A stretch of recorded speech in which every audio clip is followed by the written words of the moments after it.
Bismillahirrahmanirrahim. Ladies and gentlemen, this opening ceremony is going to start in a minute. Assalamualaikum warahmatullahi wabarakatuh.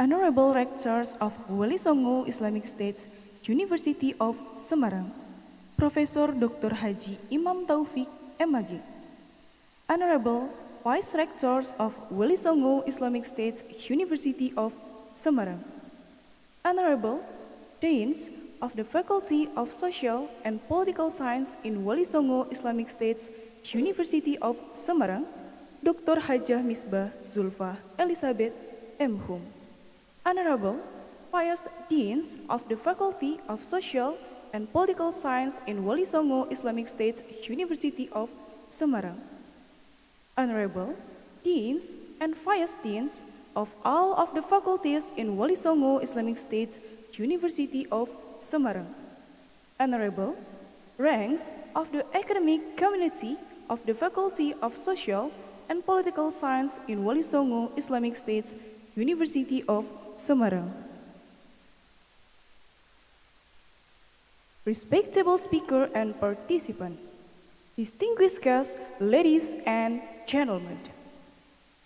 Kepada yang terhormat Rektor Universitas Islam Negeri Wali Songo Semarang, Bapak Profesor Dr. Haji Imam Taufik MAG, yang kami hormati para Wakil Rektor dan Kepala Biro Universitas Islam Negeri Wali Songo Semarang, yang kami hormati Dekan Fakultas Ilmu Sosial dan Ilmu Politik UIN Wali Songo Semarang, Ibu Dr. Hajah Misbah Zulfa Elizabeth M. Hum, yang kami hormati para Wakil Dekan Fakultas Ilmu Sosial dan Ilmu Politik UIN Wali Songo Semarang, yang kami hormati para dekan dan para wakil dekan di lingkungan UIN Wali Songo Semarang, segenap para pimpinan di lingkungan UIN Wali Songo Semarang, para narasumber, tamu undangan, peserta dan hadirin, Bapak Ibu yang berbahagia. First of all, let us express our gratitude to Allah Subhanahu wa Ta'ala for blessing us the opportunity to attend the opening ceremony, the International Seminar Faculty of Social and Political Science. The Seminar International with the theme Leap Toward Social Transformation in Post-COVID-19 Era, Recover and Thrive Faster. This event held by the Faculty of Social and Political Science in Wali Songo Islamic State University of Semarang, 21 September 2022. Puji syukur kehadirat Allah Subhanahu wa Ta'ala pada hari ini, Rabu 21 September 2022, kita dapat bersama mengikuti acara pembukaan seminar internasional yang bertemakan Lompatan menuju transformasi sosial pada era pasca COVID-19, pulih dan berkembang lebih cepat, yang diselenggarakan oleh Fakultas Ilmu Sosial dan Ilmu Politik UIN Wali Songo Semarang. Secondly, ladies and gentlemen, let us send a sincere prayer. May the peace and blessing from Allah upon endless prophets and messengers Muhammad sallallahu alaihi wasallam. Together the blessings, and to be grateful for this grandiose event, let us start by reciting Basmalah. Salawat serta salam semoga tetap terabadikan ke pangkuan beliau Nabi Agung Muhammad sallallahu alaihi wasallam yang kita tunggu syafaatnya di akhirat nanti. Dan untuk mengawali serangkaian acara pada pagi ini, marilah kita buka dengan bacaan Bismillah secara bersama. Bismillahirrahmanirrahim. Our dearest guests, ladies and gentlemen, brothers and sisters, next, it is time for the national anthem of Indonesia, Indonesia Raya. To all of the audience in this auditorium, please kindly stand up for your seats. Menyanyikan lagu kebangsaan Indonesia Raya, hadirin dimohon berdiri.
of the audience, please kindly sit down.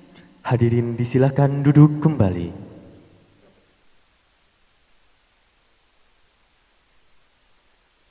Distinguished guests, ladies and gentlemen, next, the reading of the Holy Quran, which will be delivered by Ilma Firlia Sari. The floor is yours. Hadirin sekalian, selanjutnya pembacaan ayat suci Al-Quran yang akan dibacakan oleh Saudari Ilma Firliasari. Kepadanya kami persilahkan.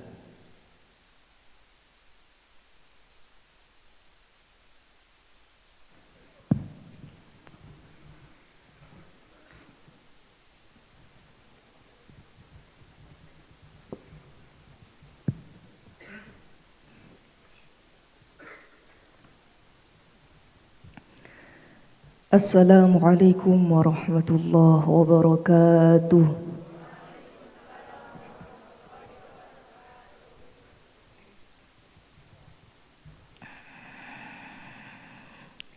A'udzu billahi minasy syaithanir rajim.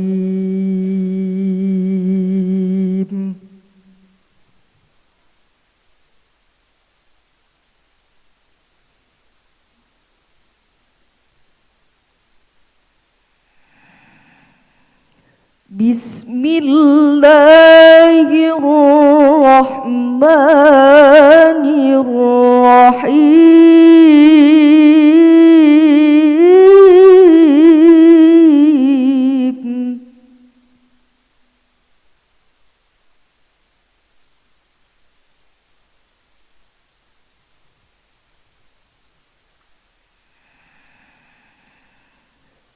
Ud'u ila sabili rabbika bil hikmati wal mau'izatil hasanah.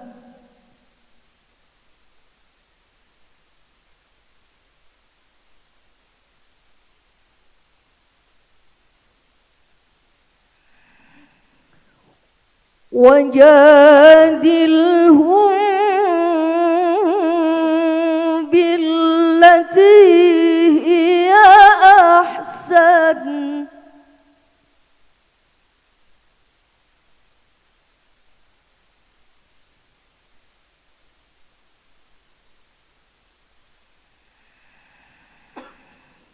إن ربك هو أعلم بمن ضل عن سبيله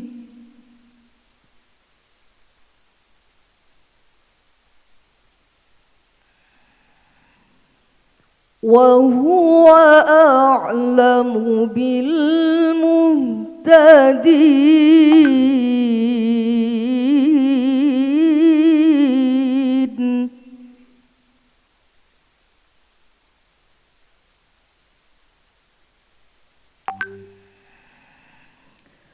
بسم الله الرحمن الرحيم.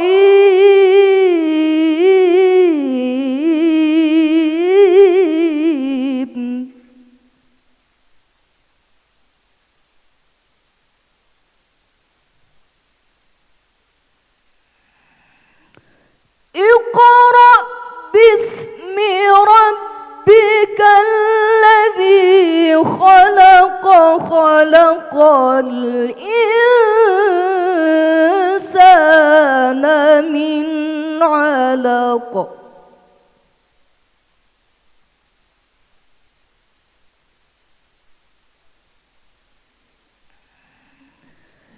اقرأ وربك الأكرم الذي علم بالقلم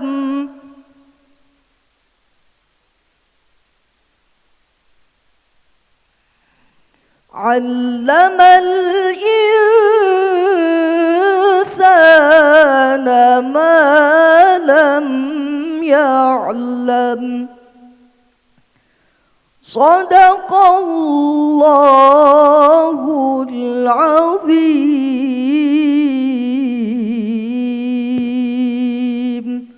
Wassalamualaikum warahmatullahi wabarakatuh.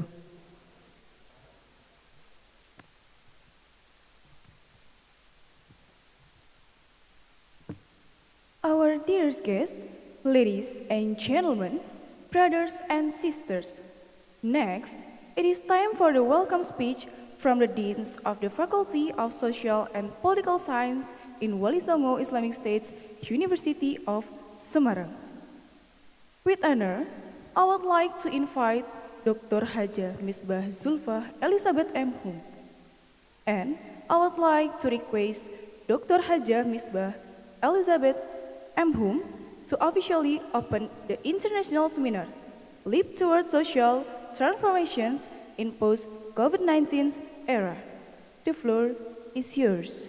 Bapak Ibu hadirin yang kami hormati, marilah kita simak dengan sesama sambutan selamat datang dari Dekan Fakultas Ilmu Sosial dan Ilmu Politik UIN Wali Songo Semarang, sekaligus untuk berkenan membuka acara seminar internasional secara resmi.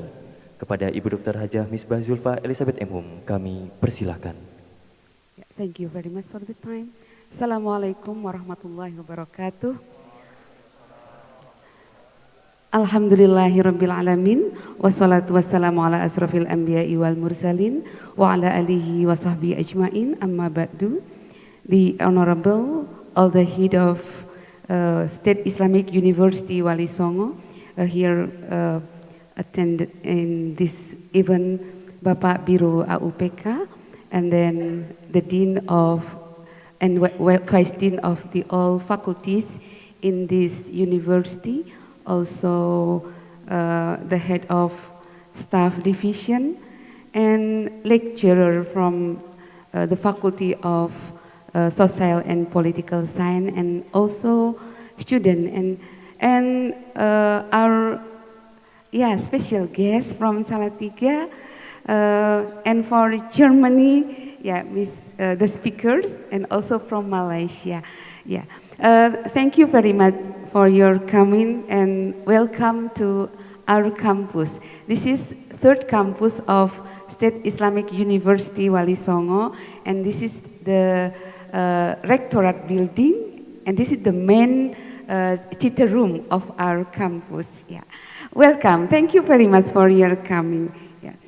Yes, Alhamdulillah, praise be to Allah for allowing us to gather today in the theater room of the fourth floor, the rectorate building, in order to attend this international seminar.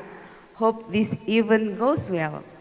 And greeting to the Prophet Muhammad, peace be upon him. I will say some point related to this seminar. There is a excuse too from the rector, because he has another crucial program, so he sent his regard to all the speaker and guests, and sorry not coming in this event. Our seminar today, organized by the committee in our faculty, is Leap Towards Social Transformation in Post-COVID-19 Era. Recovered sooner, not only soon, sooner, and develop faster. Yes, this is a very provocative and also very eager, and also showing the spirit and optimistic perspective in our own, not only step but leap, lompatan dalam bahasa Indonesia. If leap is only 1/2 meter, I think, but if step is only 1/2 meter, I think, but leap, it will be more than 1 meter and higher. That is our eager and optimistic way in seeing the next future of our life, because the pandemic have been suffering us all, and we also heard because of the pandemic. So there is only way is the optimistic way in facing our future. That is why this theme we underline for this seminar.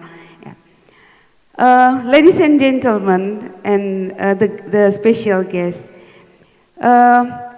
this theme is only an umbrella for big theme that we want to make it the title in a book chapter that we want to publish.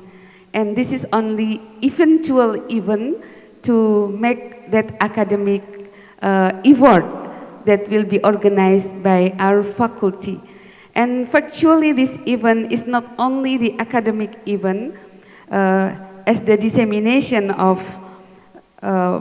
knowledge and science coming from Germany, coming from Malaysia, and also the theme that we underline in this seminar. But this is also eventual even because September is the day of anniversary of this faculty. Yeah. Yes. This is still young faculty because this is only 7th anniversary. So we have 2 orientation for this event. And what we will underline in this seminar is that we will make a bright and wide theme in our discussion. But in this morning we will discuss about 3 themes. It is related to dual system of education in Germany that will be delivered by Mrs. Eva Ivoni Sladek. Thank you for your coming. She is an expert from SAS program from the government of Germany. And the other is Professor Mahani Mohtar. She is from UTM Malaysia. She will deliver the subject related to the practice of education in Malaysia. Also, they will discuss about discussion. I think they will relate it to the discussion practice and system with the whole social and political background in their countries. And the third speaker, Pak Nur Hasim, will deliver his topic related to the, what is it? Yeah,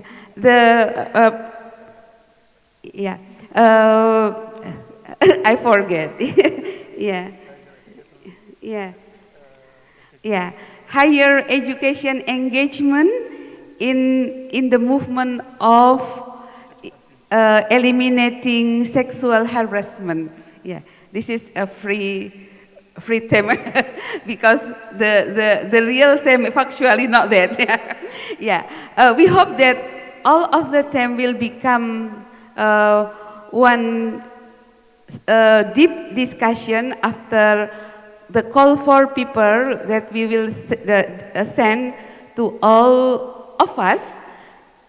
Include the student also can write the article to be combined in the book chapters, and also all the practitioner and academician, and also researcher can involve in the call for paper. We hope that all will go on well, and I will say too that this event not only in this site but also broadcast by Zoom and YouTube in order to make a broader listener and audience can enjoy this important event. That's all that I can talk to you related to this opening ceremony. Thank you very much for your coming, and hope we will be with us until the end of this program. And finally, let's open officially this event, the seminar, the international seminar entitled Leap Toward Social Transformation in Post-COVID-19 Era, Recover Sooner, Develop Faster. Today, Thursday, 21st September 2022, by saying Basmalah. Bismillahirrahmanirrahim. Thank you very much. Assalamualaikum warahmatullahi wabarakatuh. Thank you very much, Dr. Hajah Misbah Zulfah Elizabeth Anhum, for the wonderful speech. Kepada yang kami hormati, Ibu Dr. Hajah Misbah Zulfah Elizabeth Anhum, diucapkan terima kasih. Distinguished guests, ladies and gentlemen, now allow us to invite Dr. Muhammad Hasan MAG for leading the opening prayer. Untuk kelancaran acara pada pagi hari ini, kita berdoa bersama yang akan dipimpin oleh Bapak Dr. Muhammad Hasan MAG. Kepadanya kami persilahkan. Bismillahirrahmanirrahim.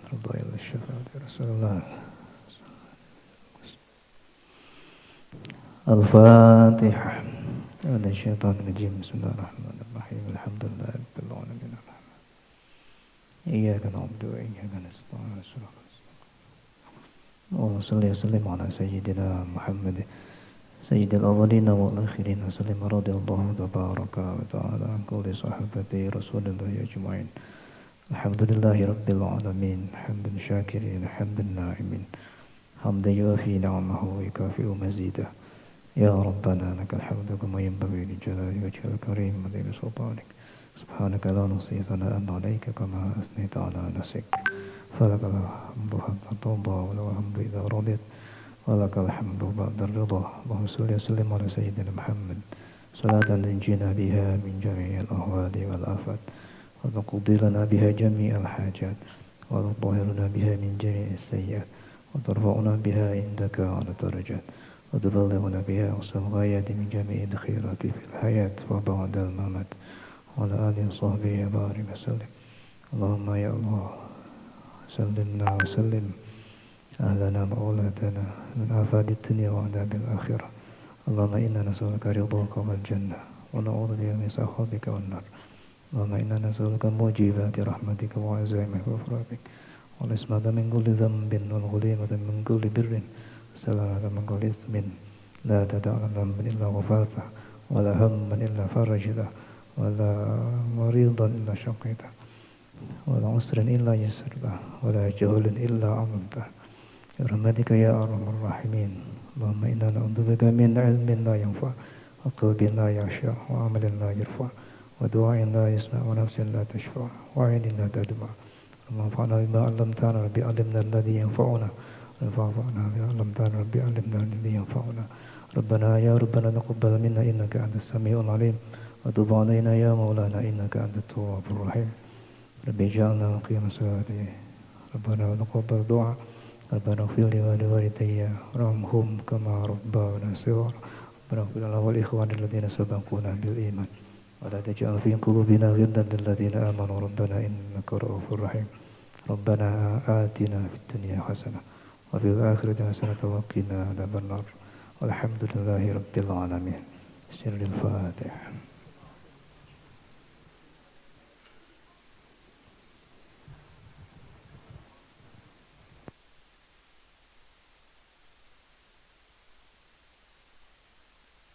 Amen. Distinguished guests, ladies and gentlemen, next, the souvenir handover session to the three-speaker Internasional Seminar. Selanjutnya, sesi penyerahan cenderamata kepada ketiga narasumber seminar internasional. Cenderamata yang pertama akan diberikan oleh Kepala Biro AAK, Bapak Dr. Saifuddin Juhri MSI.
Baik, kepada Bapak Ibu yang kami hormati, untuk berkenan kembali ke tempat yang telah ditentukan.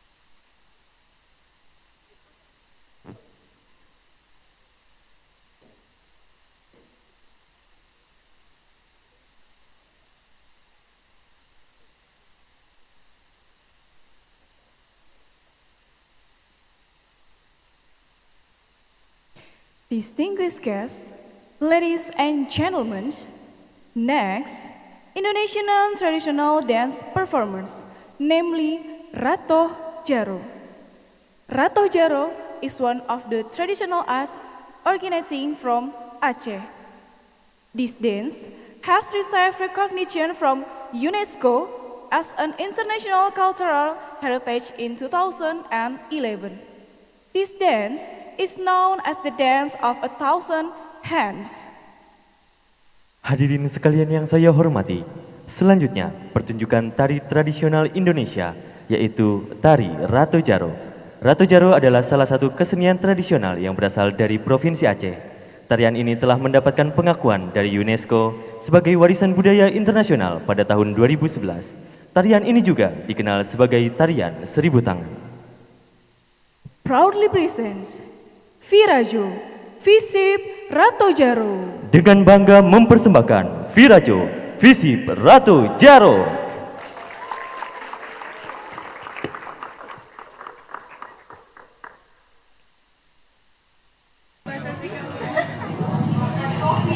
Assalamualaikum.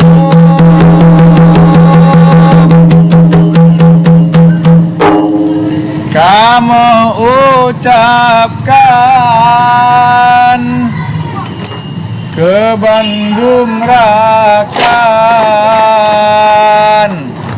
Jame Banteka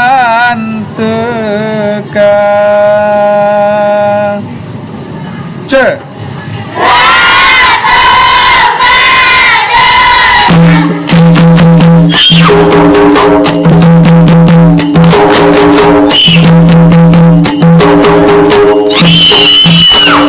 Jalati mangkang gantung ada gede kambing ayah bahu siga alahan jaro jaro kaki jaro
Amin Allah summa amin.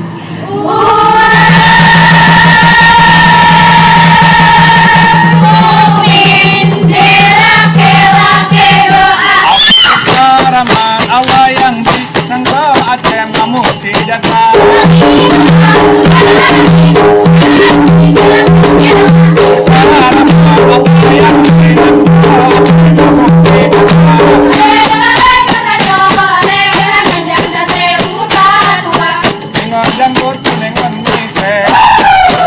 kamu salah jangkut dengan misek.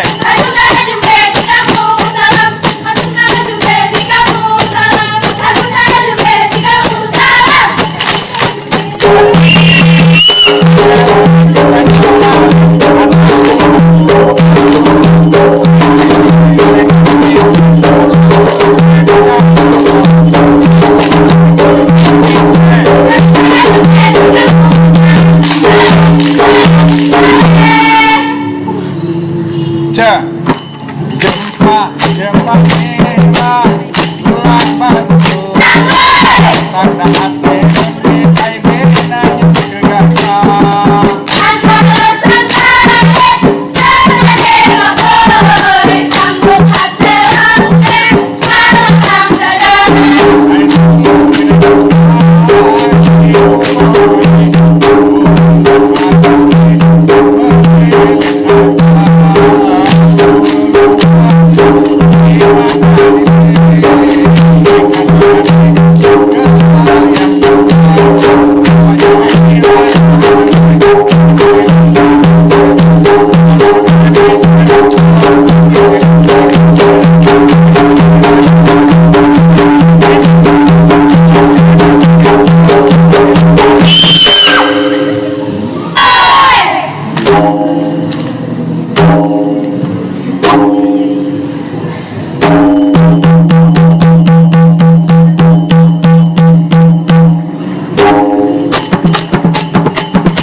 Distinguished guests, ladies and gentlemen, as this event is officially opened on International Seminar Faculty of Social and Political Science and results with the theme Leap Towards Social Transformation in Post-COVID-19 Era.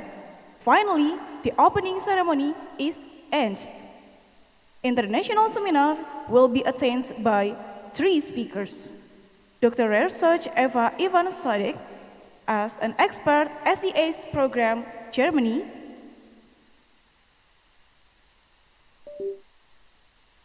Professor Nur Hashim MA, as a lecturer faculty of Social and Political Science in Walisogo State Islamic University of Semarang, Professor Mahani Muhtar, University Technology Malaysia. To close the opening ceremony, let's say Hamdallah. Bapak Ibu hadirin yang saya hormati, demikianlah serangkaian acara pembukaan seminar internasional yang bertemakan Lompatan Menuju Sosial Transformasi di Era Pasca COVID-19, Pulih Lebih Cepat, Bangkit Lebih Kuat, yang diselenggarakan oleh Fakultas Ilmu Sosial dan Ilmu Politik UIN Walisongo Semarang. Seminar internasional ini akan dihadiri oleh 3 pembicara, yaitu pembicara yang pertama ada Dr. Resoj Iva Ivanislade. Pembicara yang kedua adalah Profesor Mahani Mutra dan pembicara yang ketiga, Bapak Nur Hashim MA. Untuk menutup acara, marilah kita membacakan hamdalah secara bersama.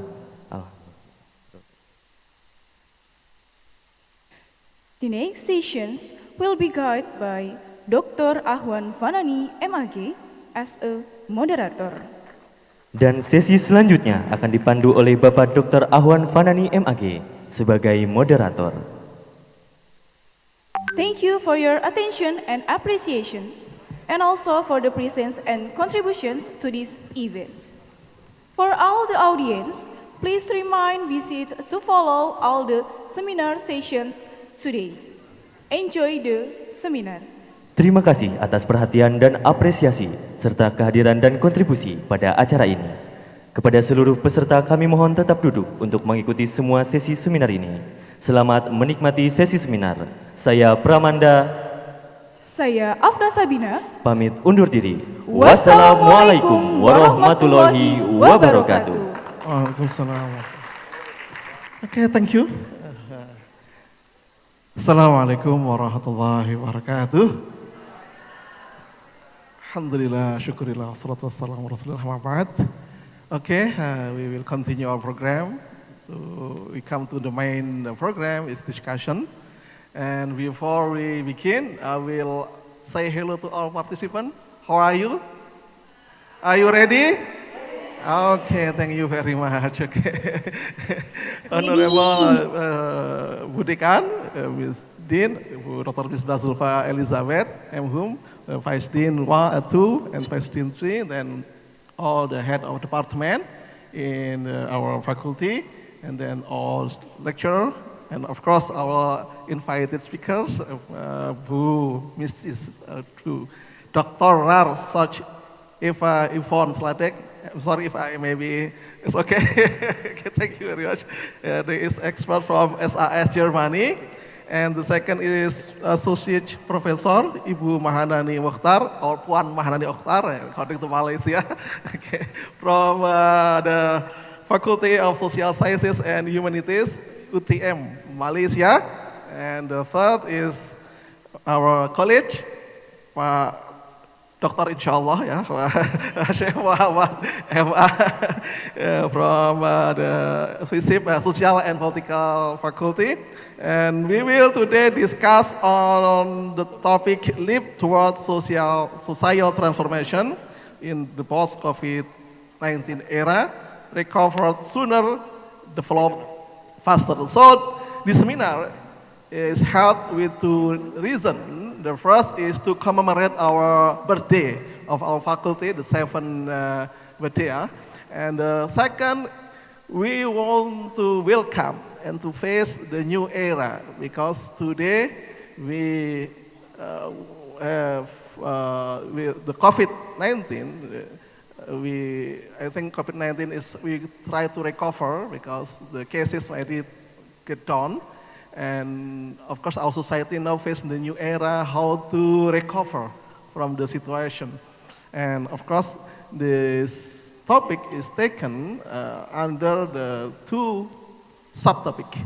The first is how education respond and how education will react to the new situation. And the second, how the education will try to help our country, of course, and how education to take issue on gender issue, because it is our concern in our faculty, because our dean is expert in gender, and Pak Hasim also, speaker, and of course we invite from Germany. I think it's very well known about the education of Germany. We have very many philosophers and scientists from Germany. We know well.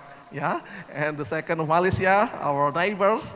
Yeah, and of course Malaysia also not try to live on education and how to internationalize themselves on education. Okay, so I will invite the three speakers. The first, Dr. Rarsok Eva Yvonne Sladek, to come, please come up, and the second, Ibu Professor Mahani Mokhtar, and the third is. You can start here? Yeah, okay. And the third is Bapak Nur Hashim MA.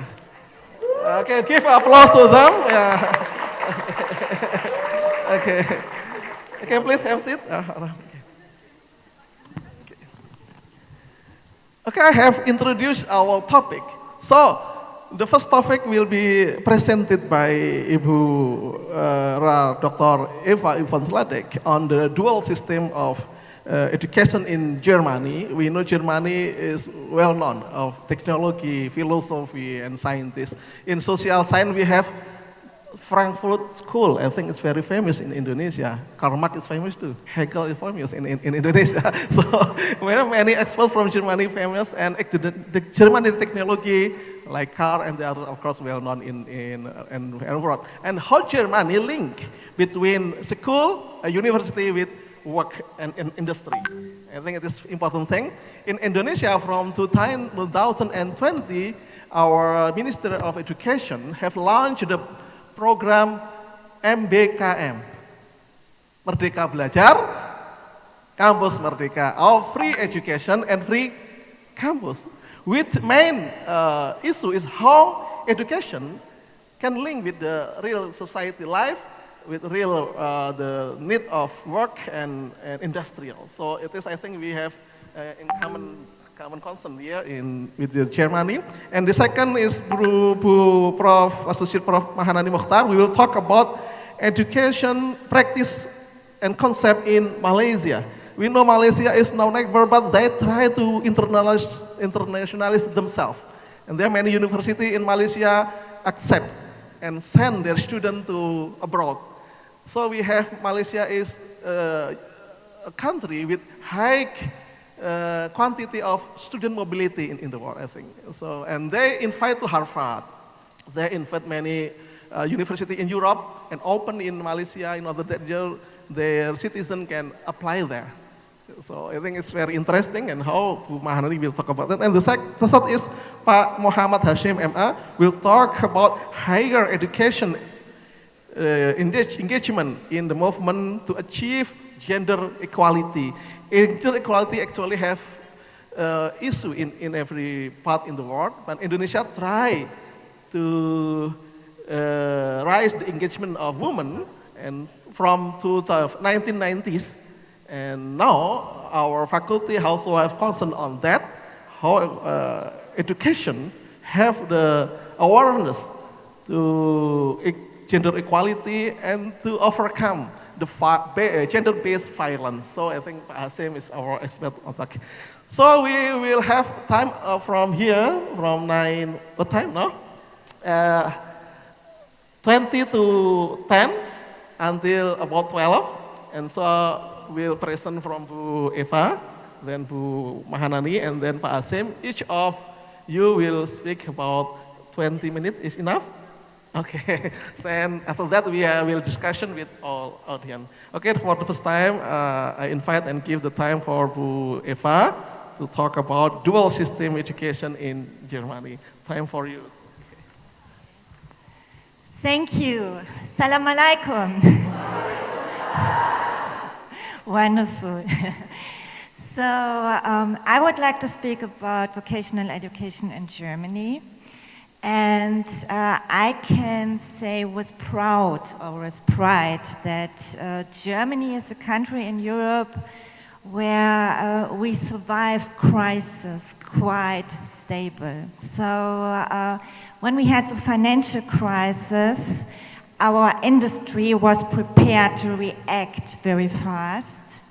And the same is with our education system. Now after COVID-19, we already have systems how to find answers. So let me take the chance and introduce you our VIT, we call it. We say it's an export, marketing instrument, because we think we have the best vocational education on the world and we need to export it. So maybe one or two things you like to implement, I would be happy. So let's start with my presentation. Thank you. So, shall we? Okay. So the vocational education system started in the medieval ages. So we organized training in guilds. And then the industry 1.0 started, the industrialized revolution. Do you know why? May I ask? You know all industry 4.0. So do you know 1.0, why it starts, the first revolution? Huh? I mean, huh? Okay, don't worry. The first revolution, it starts because of the steam machine, yes? The industry produced in a different way, yes, because of steam machines. So this was the reason why Industry 1.0 came into practice. So this was also a tragedy for education because they had to respond as well, you know. They have to find people who knew how to work with the machines. They had to have mechanics and so on. So this was also the time where the dual system in Germany started. So in this age, or in this time, we had 80% training on the job and 20% in school, in vocational schools. So this needed to be implemented in the regulation, in the law system. So in 1869, we had the first craft protection law. So it was a regulation how you earn the security of the apprentice and so on.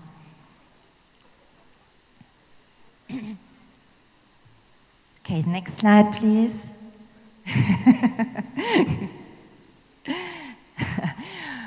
Okay, shall we do the next slide?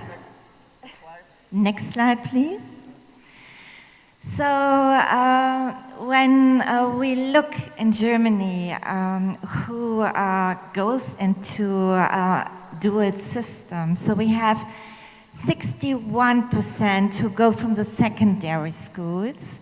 Secondary schools, this includes also modern secondary schools. The tertiary education, there we have 25%, but we also have the 14% which are unskilled. So the facts and figures about vocational education. In Germany, we have state-recognized jobs. So the trainings we have, they are a matter of negotiation on federal level and on Länder level. So the single countries and the Länder, they together decide with the chamber how our dual system looks like. So in regard to the developments on the markets and in the techniques and Industry 4.0, do you know what's Industry 4.0? Yeah? Yes, so what is it? What is it? Okay, Internet of Things. But the Internet of Things also requires new jobs, right? We have to have new skills to understand the Internet of Things, to understand what are the pitfalls, what we have to be aware of, where it becomes dangerous. So we need professionals who work with this. So coming back, no, please. Okay. Okay. Okay. So we have different responsible persons who do watch the trainings. On one hand, they are the companies. On the other hand, it's the state. And then we have the schools. So they are responsible for the dual system, training on the job in regard to vocational education in schools. Besides that, we offer also vocational education only in schools. So you have training on the job and education at one place in the school. And we have about 2,000 vocational schools in Germany. So generally, this training takes about 2 to 3 years. Okay. So altogether, we have 1.6 million apprentices, which are in the dual system, and 500,000 of pupils who are attending the vocational schools. Okay. Which is an exception, I think, all over the world, is that our apprentices in the dual system, they sign a contract. They sign a contract like a normal employer. And they get money, yes, they get salary. It's fixed how long is their period where they work. And also how the training is organized. So he is secured by private law within his training. He has rights. Okay?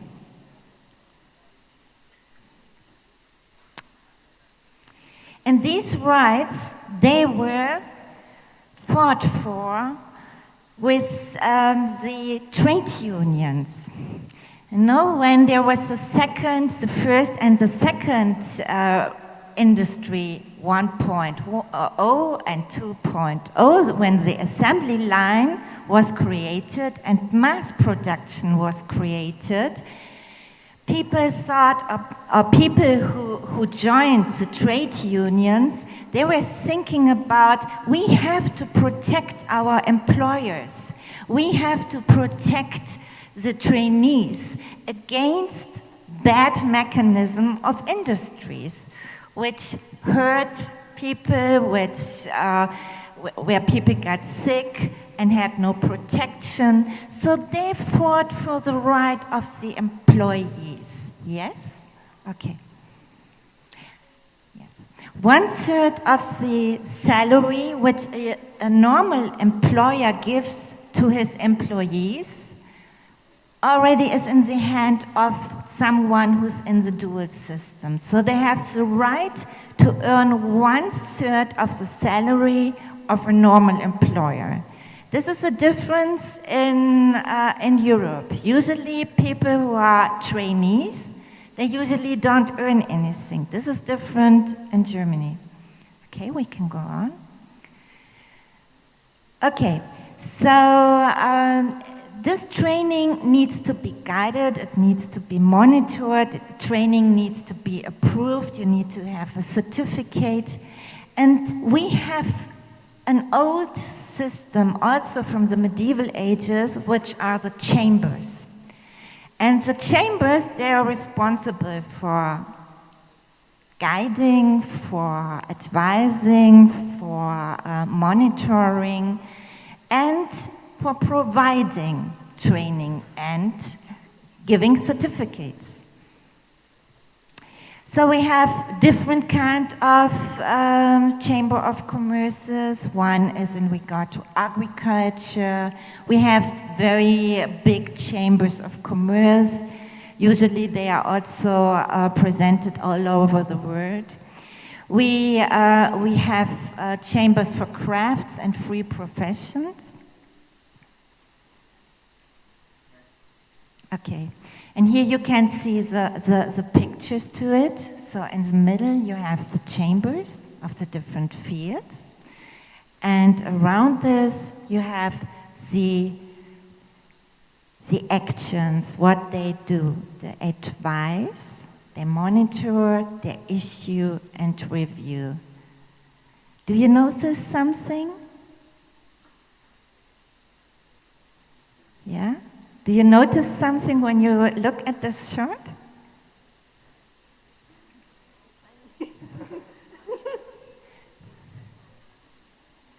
There's a conflict of interest, don't you think so? I hope Zoom is now cut off, yes. The chambers have a very big power in Germany. So on one hand, they provide training. On the other hand, they control it. Yes, so there's a conflict of interest. Okay, move on. So what is the aim of this system? We want to have our trainees in the first labor market, and we believe that our training paves the way for the entrance on the first labor market. Okay. So when we make an evaluation about the success story, so we can say 90% of the pupils, after they finish their dual system, they have a job on the market. Yes, so they are not unemployed. They already have the security to have a job. So if you evaluate after 7 years, you know, what happened to the people after 7 years, then you can see they work still in these professions, and others for 50%, and others changed. Okay, let us go to the next one, please. So who is making entrance to the dual system? And when I give you my example, which is also typical German, I'm a typical German, it's you finish school, and I finished school for entrance in the university. But before I went to the university, you know, so it's the second last, I went to vocational education. Can you imagine why I did this?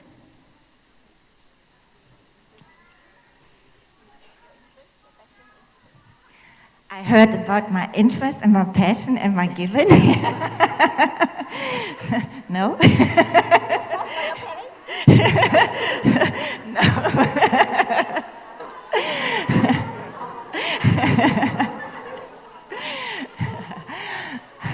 I was afraid that I won't get a job.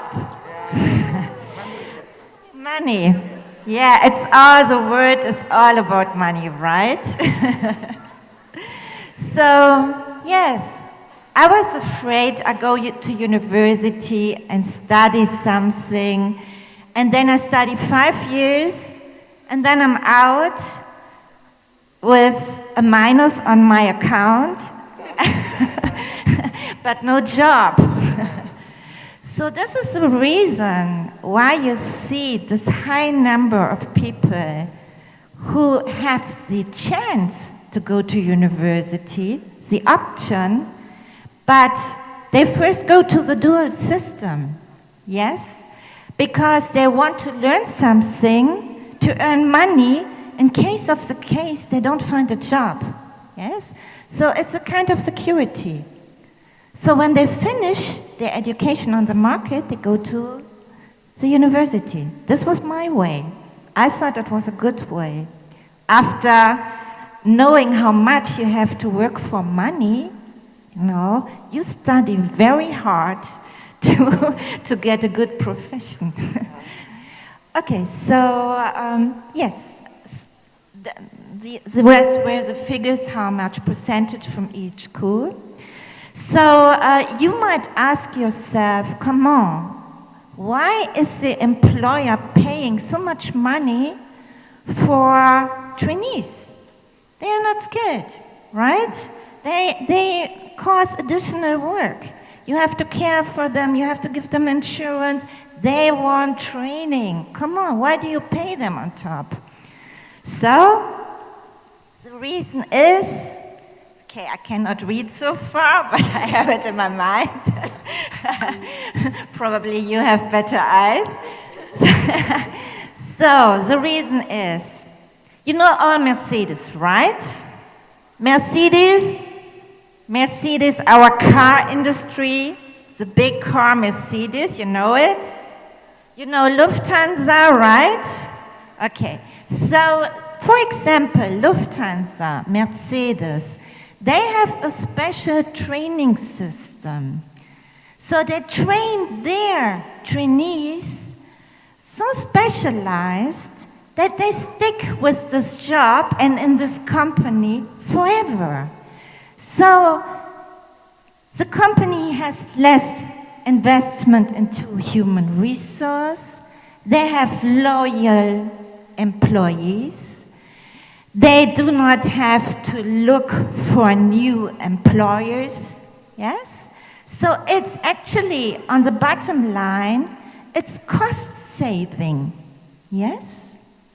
And they are not afraid that they change so fast because they grow their own employees inside the company. Okay, the next slide.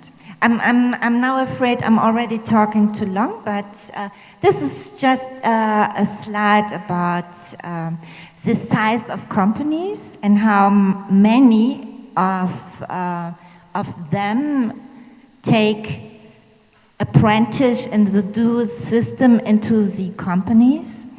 So when you look at the figure, you can see that small companies do not have that many, or medium-sized companies, that many trainees in their job, because it's still time affecting and it's still money affecting. So the highest provider of trainings in dual system are the large companies who have more than 4 million employers. Okay, let's move on. Here it's a slide which divides by training, so you can, by sectors, you can see most of the training is provided by the industry, then the skilled trades, the liberal profession, free profession, civil service, agriculture, and others are the minor issue. Okay, we move on. I do it very fast. Yes, I have my glasses on. No, don't worry. No, I'm finished soon. Don't worry. We won't talk too much on this slide, but actually it's not the latest slide. Do you know? I mean, according to the latest state of art, do you know Jamie Oliver, the cook? Jamie Oliver, the cook? Yes? No, you have to know it, Mifta. You lived in Great Britain. So, Jamie Oliver, he used to be, or still is, a famous cook in Great Britain. So right now, the cook, when you ask young men, what do you want to learn? Everyone wants to be a cook like Jamie Oliver, so it's now top one, you know. So the slide is not according to the latest state, okay. So still motor vehicle mechanic, it's electronica, we call it in Germany. Painter, lacquer, electrical fitter, joiner, business specialist. So these are the top 5 for men who want to join the dual system. It's a gender issue. When you ask women, you have different answers. So, when we look at the next slide, yes, then they want to have something what is serious, commercial clerk, business specialist, physician's assistant. Many women aim to go in this direction because they also can care for the children at home. Yes, and smaller, like a business specialist, banker, heart specialist, hotel specialist, and salesperson. Okay, we can move on. So, how does the curricula look like? So, the vocational education, 1/3 is in school, and you learn in school the topics which are according to your job. So if you are a banker, you have more focus on math, on economics, on business-related topics. So 2/3, you spend training on the job, right? Next one, please. I will make it now fast. We call it a success model, but like everywhere in life, there are people who fail. And it's not failing, it's the wrong word to provide for them. But they do not pass the exam. So many of them, of those who did not pass the exam, they repeat the exam. And usually in the second round, they manage.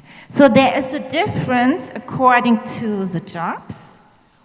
Why they have to repeat it, or that they have to repeat it.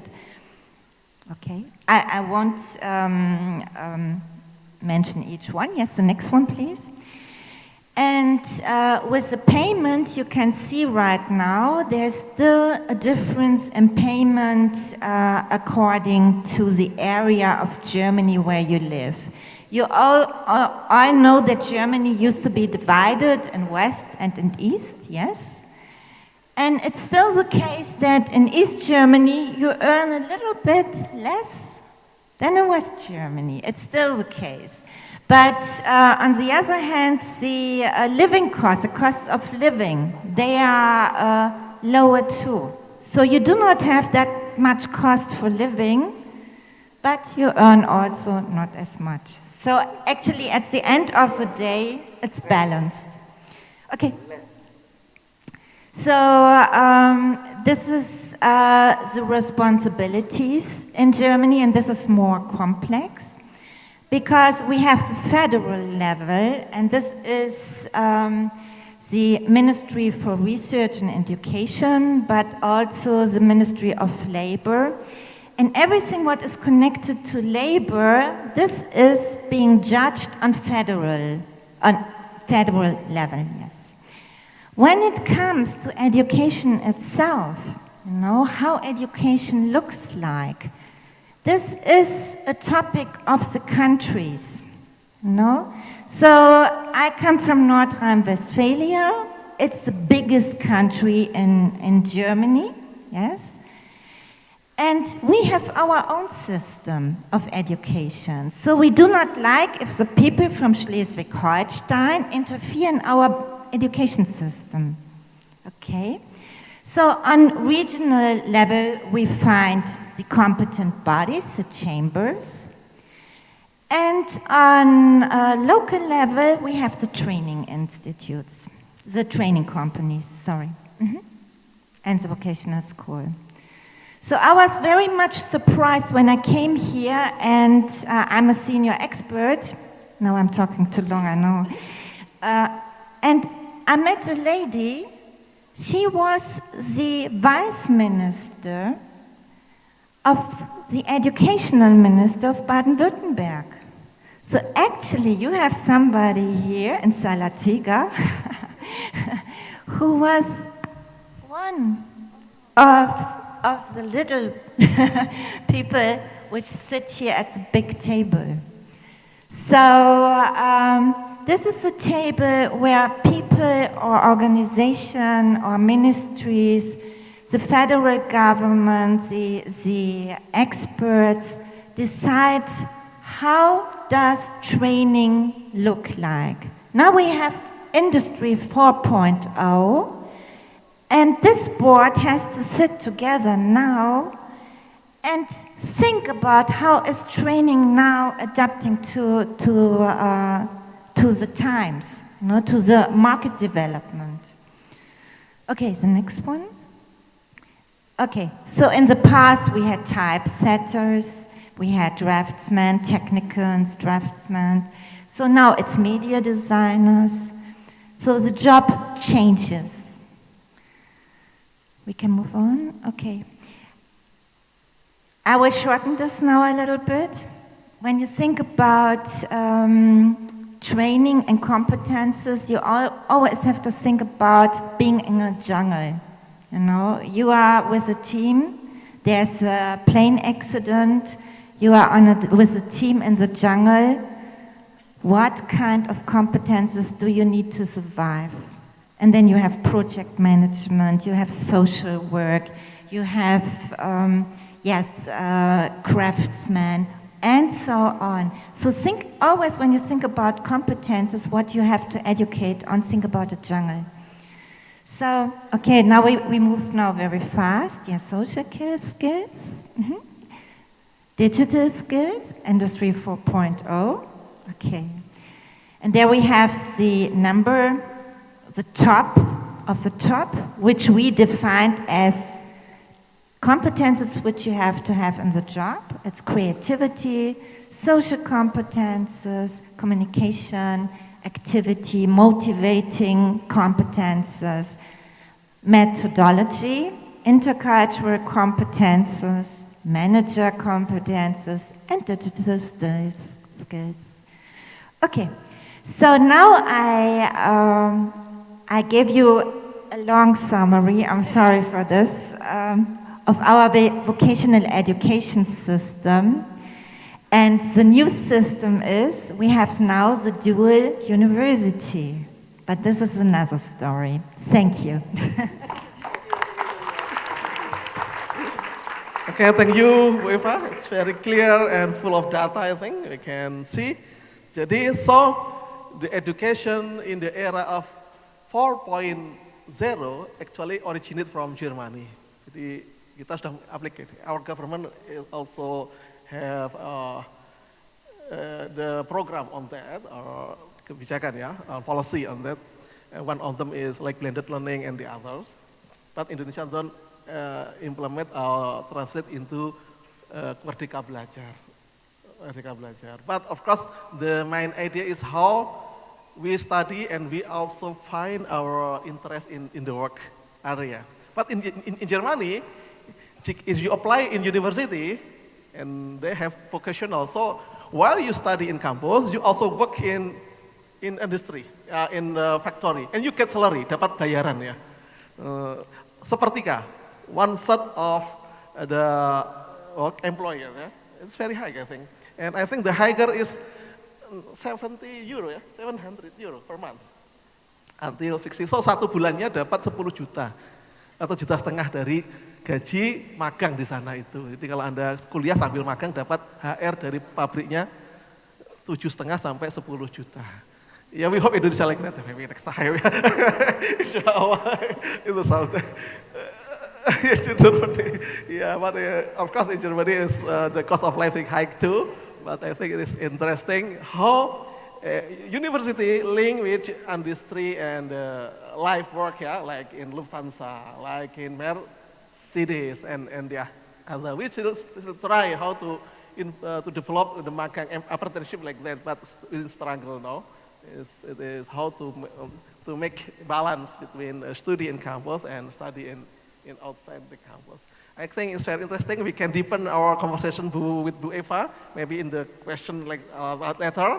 And now we will give time to Bu Mahanani about the education practice. Bu Mahanani is half Malaysia, half Indonesia. Because is kakeknya, grandfather come from Dempet Demak. Tetangganya neighbor of Roha. Khawatir tidak banjir semoga di sana ya Bu ya. Okay, I give time to Bu Mahanani, time is same. Okay. Yeah, yesterday I got to know the term Malindo. So I'm a Malindo actually. So thank you very much, Dr. Moderator, for inviting me to start my talk. Okay, Assalamualaikum and a very good day everyone. To the distinguished Ibu Dekan, my sister, Ibu Zulfa, all the lecturers from the faculty, and fellow attendees of our seminar today, students. It is a pleasure to be here today thank you for the invitation. So I hope the information which I'm going to share today will be very fruitful and meaningful to all of you. So I'm Mahani. I'm working as a lecturer at University Technology Malaysia in Johor Bahru. I'm a lecturer at Faculty of Social Science and Humanities, specifically attached to the School of Education. So, in relation to the theme of today's seminar, I've chosen a topic which will cover Malaysia education system and practices, since I believe in order for us to talk about what happens at present and also what will happen in the future, we need to reflect what actually happened in the past. Okay, so just now, Dr. Moderator complimenting about the success, the current success of Malaysian education system, but the success doesn't come easy. Okay, but we are still not as successful as Germany yet. So hopefully one day will be a success as the Germany education system. So the points that I will cover is the educational history and aims of Malaysian education system, and I will also talk about the Malaysian education blueprint, blueprint 2013 to 2025. Okay, next. So a little bit briefly on the historical background of Malaysia, which I'm sure if any of you know about it already. So it started from 1511, the invasion of Portuguese and the end of the Malacca Sultanate. So Malacca is one of the states in the peninsular Malaysia. And 1641, colonization of Holland. 1786, the beginning of British era, phase 1. 1941 to 1945, the Japanese invasion. And after the Japanese, the British came again, 1946 to 1957, and Malaysia reached independence 31st August 1957. Okay, so those are the historical facts of Malaysia. So going down memory lane, the history of Malaysia education, we have, I don't call it a system, but the education starts before the British came to Malaya, and then during the British era, and also after independence. Next. So in Tanah Melayu, before Malaysia gained its independence, the land was called Tanah Melayu, okay, the Malay states. So the aim of education system before the British focused on the teaching of religious belief and practices.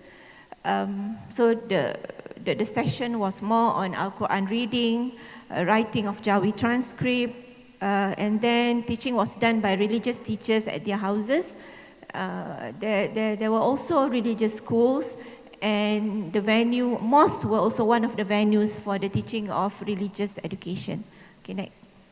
However, during the British era, the first phase, British established, okay, vernacular schools. So we have three types of vernacular schools, the Malay, the Chinese, and also the Indian.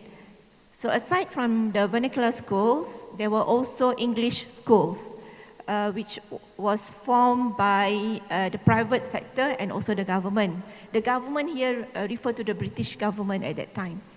And after the Japanese invasion, there were several reports, okay, which were related to education, which became the basis of the current educational system.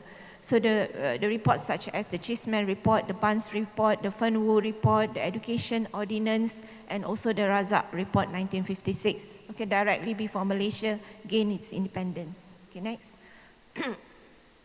So what is vernacular schools? I'm sure there is no such vernacular schools in Indonesia, and also maybe in German. So vernacular school is a school which was created specifically for specific ethnic and cultural communities in Malaysia. Okay, so as Malaya or Malaysia consists of three major ethnics, the Malays, the Chinese and Indians. So the schooling system was introduced to promote the languages and cultural values of these communities. So the vernacular schools, especially the Chinese schools, have further developed. And currently, we have also people from different ethnic groups to enter Chinese schools because the exposure to another language, for example, Mandarin. So even currently, we have also Malay students or Indian students who enter Chinese vernacular schools because they want to be able to speak Mandarin because Mandarin is also a widely spoken language. Okay, so Chinese vernacular schools use Mandarin and Indian vernacular schools use Tamil as a medium of instruction. However, still Bahasa Malaysia and English language are taught as compulsory subjects. Okay, so next. So many of the earlier schools in Malaysia offered free schooling at primary level. And then there were two types of education at primary school, the national schools and vernacular schools. So students are automatically allowed to proceed to a different level. So general examination in secondary school level in Malay. And then there were emphasis on moral education and Islamic education is compulsory to all Muslim students. Next.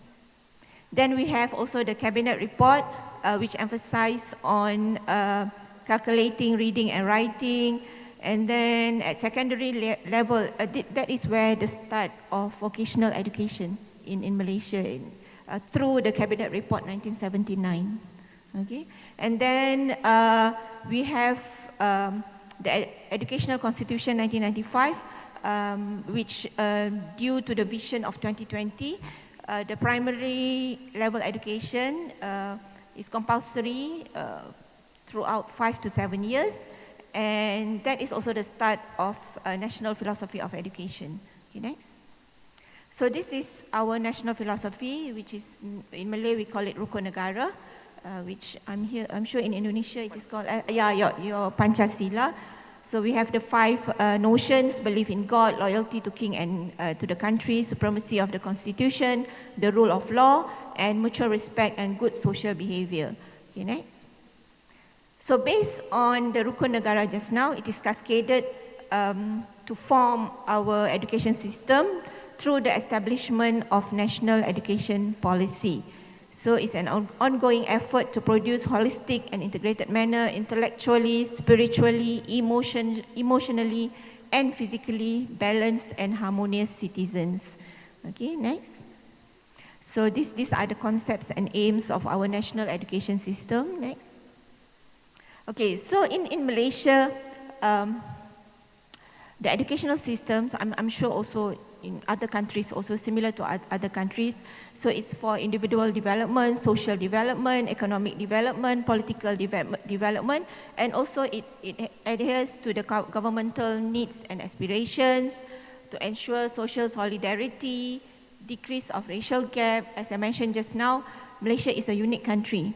Okay, we have 3 major races, the Malay, the Chinese and Indians, and also other minorities also. So in order to ensure through development, we need to ensure social solidarity and decrease of racial gap. And then to emphasize on science and mathematics and to promote democratic belief and maintenance of the country. Okay, next. Okay, this one, next. So this is the vision and mission of education of Ministry of Education Malaysia to produce quality education for a prosperous nation. Next. Okay, the levels of schooling in Malaysia started at the age of 7 to 12 for primary level.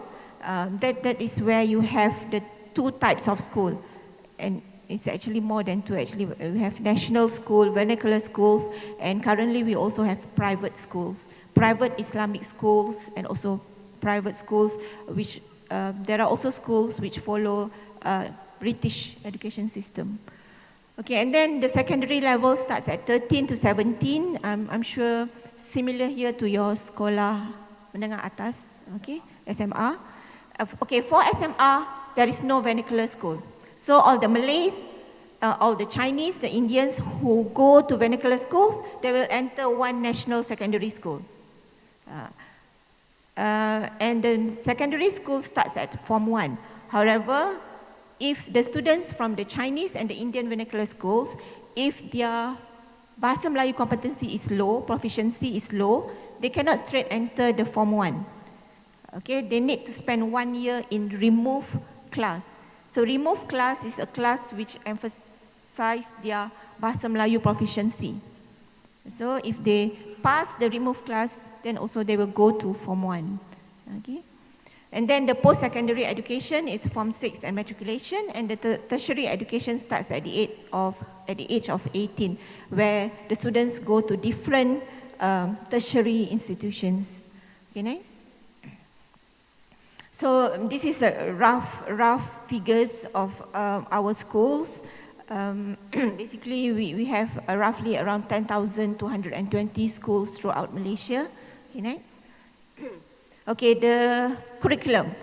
So it started with a primary school integrated curriculum, whereby the emphasis more on reading, writing, and arithmetic skills, and then also to build a strong foundation for science and mathematics. So at primary level, the emphasis is more on reading, writing, arithmetic, and also the strong foundation in science and maths. Okay, next. And then when they go to secondary education, it is called secondary school integrated curriculum. So it covers, aside from the academic aspects, also aspects of spiritually, humanity, and good social values, and also language skills. Okay, next. Okay, so these are the integration which is done at secondary level, how the skills, the content, the values, the knowledge, and the languages are also integrated. For your information, in Malaysia, Bahasa Melayu is the first language. However, English is regarded as the second language, and it's a compulsory to pass English subject at secondary level of education. Okay. Okay, next. So we also have the KSSR, was introduced in 2011 to overcome the previous curriculum, which was KBSR. So in this new curriculum, there are set standards of learning that our children have to achieve at the different levels. So before this, it was curriculum baru. Now, curriculum standard. Okay, where the Ministry of Education set certain standard at this age, what they need to achieve. Okay, next. Okay, currently, this is the blueprint which all education system in Malaysia is following, even us at tertiary level. So it's 2013 to 2025. Okay, next. So it is established for a complete transformation. Okay, so in order to meet the demand and rising expectations of the society, and also in order for Malaysians to be able to become global citizens, so that we can compete not just in Malaysia but also at global level. Okay, to foster, to raise the standards of education, to close the achievement gap, to foster unity, and to maximize system efficiency. Okay, next. Okay, these are the aspirations of the blueprint. Okay, next. Okay, so now at secondary level, so the curriculum is known as secondary school standard curriculum. Okay, so currently Malaysia is trying, it has abolished standardized examination at primary level. So there is no standardized examination at primary level, it's all school-based. And also at secondary level, the students face school-based assessment until when they are in Form 5. There is one standardized examination in Form 5, which the results will be used for them to further their study at tertiary level. Okay, so that is the major transformation done. So because we believe that everyone shouldn't be standardized. They should perform at their own level, isn't it? Okay, next. So that is called school-based assessment, okay, which there are certain criteria set, okay, for students at each level for them to assess, and the assessment is based on their competency and performance. Okay, next. So this at tertiary level, which cover university, colleges. So this is the vision, to produce high quality tertiary education, to produce excellent individuals, and in the end, hopefully our nation will be prosperous. Okay, next. Okay, currently, these are the number of higher learning institutions in Malaysia. We have 20 public universities, and UTM is one of public universities, and UTM is also one of the research university in Malaysia. So we have 36 polytechnics, we have community colleges, and we have also private higher learning institutions. Okay, so it's quite progressing in terms of the number of institutions currently as compared to years back. Okay, next. Okay, this is the Malaysian education system, the tertiary system. So you start with, after you finish secondary education, you can do matriculation, you can go for Form 6, you can take diploma, and then you can go to S1 at bachelor level for 3 to 4 years, the program. Then after you graduate with your bachelor level, you can do masters, maximum of 2 years, and you can pursue to S3 at doctorate level, and yeah, the minimum is 3 to 4 years.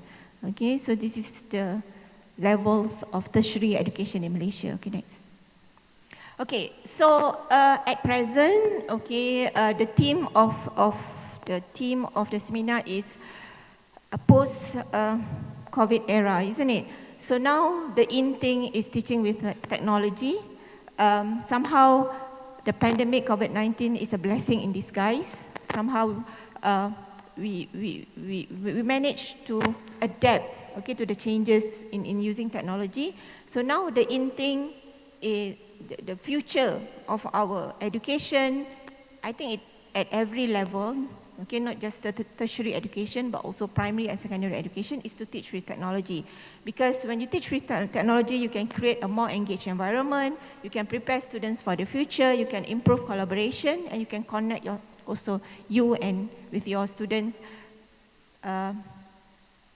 anywhere, any place, anytime, isn't it? Okay, it doesn't have to be here. And now even our session is broadcasted. How many viewers? Do we have any viewers? How many Facebook, YouTube viewers? Thousands? Okay, next. Hopefully. Okay, next. Okay, so just to share UTM experiences. So currently, we have 22 MOOCs courses, okay, massive open online courses where students or lecturers from Indonesia, from any parts of the world can enroll in the courses for free. For free, it is available online. If you don't need any certification, then it's free. But if you want certificates, then you need to pay minimum amount of fees, and there is an assessment for you to do if you need the certificates. And we have 29 micro-credential courses. We have 143 open courseware courses.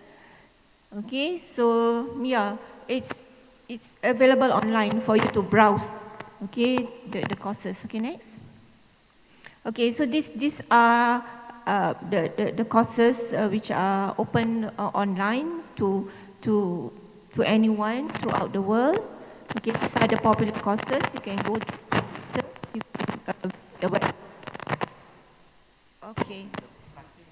Oh, the battery is low. That's the constraint with technology. When the battery is low. Okay. Okay, so next. Okay, these are our MOOCs courses which are offered by UTM and which you can enroll for free. Okay. There are also Islamic courses like Fiqh Ibadah, Akidah, okay, application of statistics in educational research, Okay, next. Okay, so basically, thank you very much for your attention, and hopefully the information which I've shared just now somehow fruitful and beneficial to you in order for you to get to know of our education system and also what we are looking forward currently and also in the future in terms of how technology can be utilized at the fullest, okay, to make sure that our education system prosper and somehow the education system will contribute towards the betterment of our society. Okay, thank you very much. Okay, give applause to Bu Mahanani. So Bu Mahanani talk about the system and history of education in Malaysia. And of course, Bu Mahani, I'm sorry, Mahanani.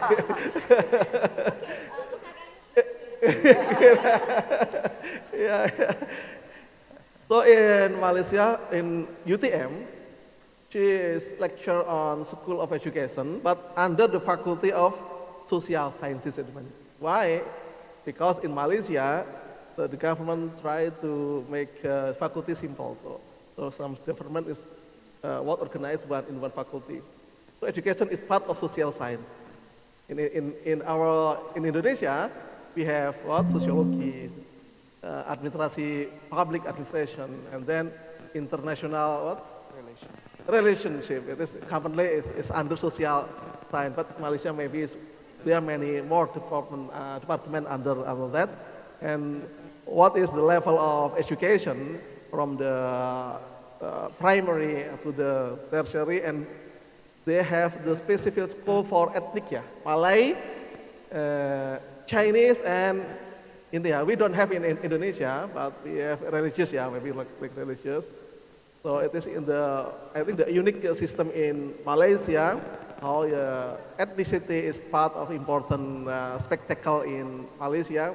And under British, I think they have like multicultural program like in USA, in England, and in Australia. But Malaysia have like a different thing about the kind of multicultural educational system in Malaysia. But we can deepen this discussion then later. You can ask how ethnicity play important part in education too in Malaysia. Well, in Indonesia we don't have like it because we have different history of it.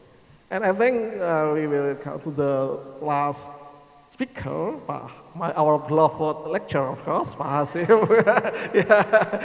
He is actually is quite old, but look younger than she to me.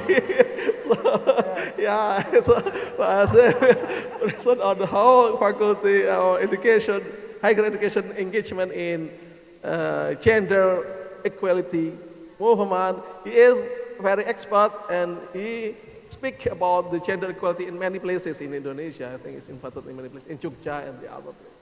So it's national consultant of gender equality. Okay, time for you, Pak Hashim. Thank you, Pak Akhwan. Assalamualaikum warahmatullahi wabarakatuh. Distinguished Ibu Dekan, Vice Dean, and also distinguished speakers, Ibu Mahani and Ibu Eva. Thank you for the inspiring talk, and also all the students of the faculty. First of all, I would like to say thank you to Ibu Dekan for allowing me to share ideas and perspective in this seminar. The topic of this seminar is about leap toward social transformation in post-COVID-19 era, but considering the previous panelists and also considering my professional experience and expertise, I'm going to focus on higher education or university engagement in the movement to achieve gender equality in Indonesia. So, yeah, I think as mentioned by Pak Akhwan that gender issue is also a matter in this kind of situations, yeah, okay. Next, and this is my outline of my presentation. First, I would like to talk about the background of my presentations, where I would like to share about the situations of gender inequality in Indonesia and even in the global context. And then after that, I'm going to discuss why should university engage in the movement to achieve gender equality. And then I would like to identify some strategies, programs, and activities that can be taken by university or higher education to address gender inequality. And then next, and then I would like to identify some challenges that might be faced by university or higher education in achieving gender equality. And then I would like to offer some future recommendations that university can take to deal with the challenges. Okay, now I would like to start with the background. Next, first about the violence against women issue. Yeah, according to the current survey conducted by Bureau Pusat Statistik or Statistic Bureau in collaboration with Ministry of Women Empowerment of the Republic of Indonesia, that 1 in 3 women aged 15 to 65 in Indonesia experience physical and or sexual violence in their lifetime. So this data indicate that violence against women remain still become a serious problem in this country. And this data, in line with the global survey that was conducted by WHO in collaboration with Johns Hopkins University back in 1993, that globally 1 in 3 women experience physical and or sexual violence in their lifetime.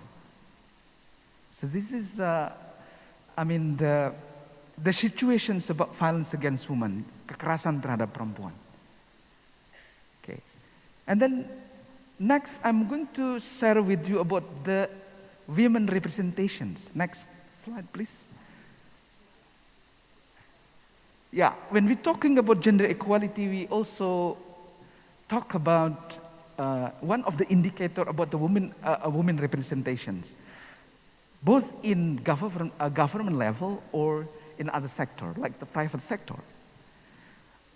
Depend on the data that was released by General Election Commissions in 2019, that the majority of the parliament members that elected in the election in 2019 mostly men. Only 120 of them are women, or about 20.8%, which means then less than 30%, as indicated in our national legislation on general elections. And we look at the executive government, the ministry of the Jokowi minister, for instance. From 34 ministers, only 6 of them are women. Again, the representation of the woman in the cabinet is still low. Yeah. And when we look at private sectors, similar data also indicate that most of the position in the managerial level occupied by men, and only 33, a little bit better than in the government sector, but still low compared to men, is about 33.8% are women. And then in the global context, similarly in the global context, the representation of women in private sector is also still low. For instance, at the managerial level, only women only occupies 27%, and then in CEO positions only 6%, and in the board of directors positions is only 26%, according to the Global Gender Gap Report in 2021. Next. And in contrary, when we look at domestic sectors, globally, women carry out at least 2.5 times more unpaid work than men. So globally, women have to responsible carrying the children, looking after their parents, and then look after six persons and also look after their households. Yeah. So this is the situation of the gender in national or in a global context. And then next slide, I would like to discuss about why should university engage in the movement to achieve gender equality. So I already shared with you about the situation of gender inequality in Indonesia in the global context. Now, why should university engage in the movement to achieve gender equality? Next. I would like to refer the one document that, according to me, is really important. The document is Magna Charta Universitatum. This is the document that's signed by rectors in the European universities back in 1988, signed in Bologna on occasion of 900th anniversary of the University of Bologna. And one of the considerations, they said that university it doesn't merely spreading knowledge, but also serve the society as a whole. Therefore, the future cultural, political, economic of the society requires continuing of educations. So education, like higher education, university, have an important role to make sure that every citizen in the community respect their basic right, there's economic justice, there's a democracy, that everyone interest and everyone voice should be heard. So this is according to the Magna Charta of Universitatum.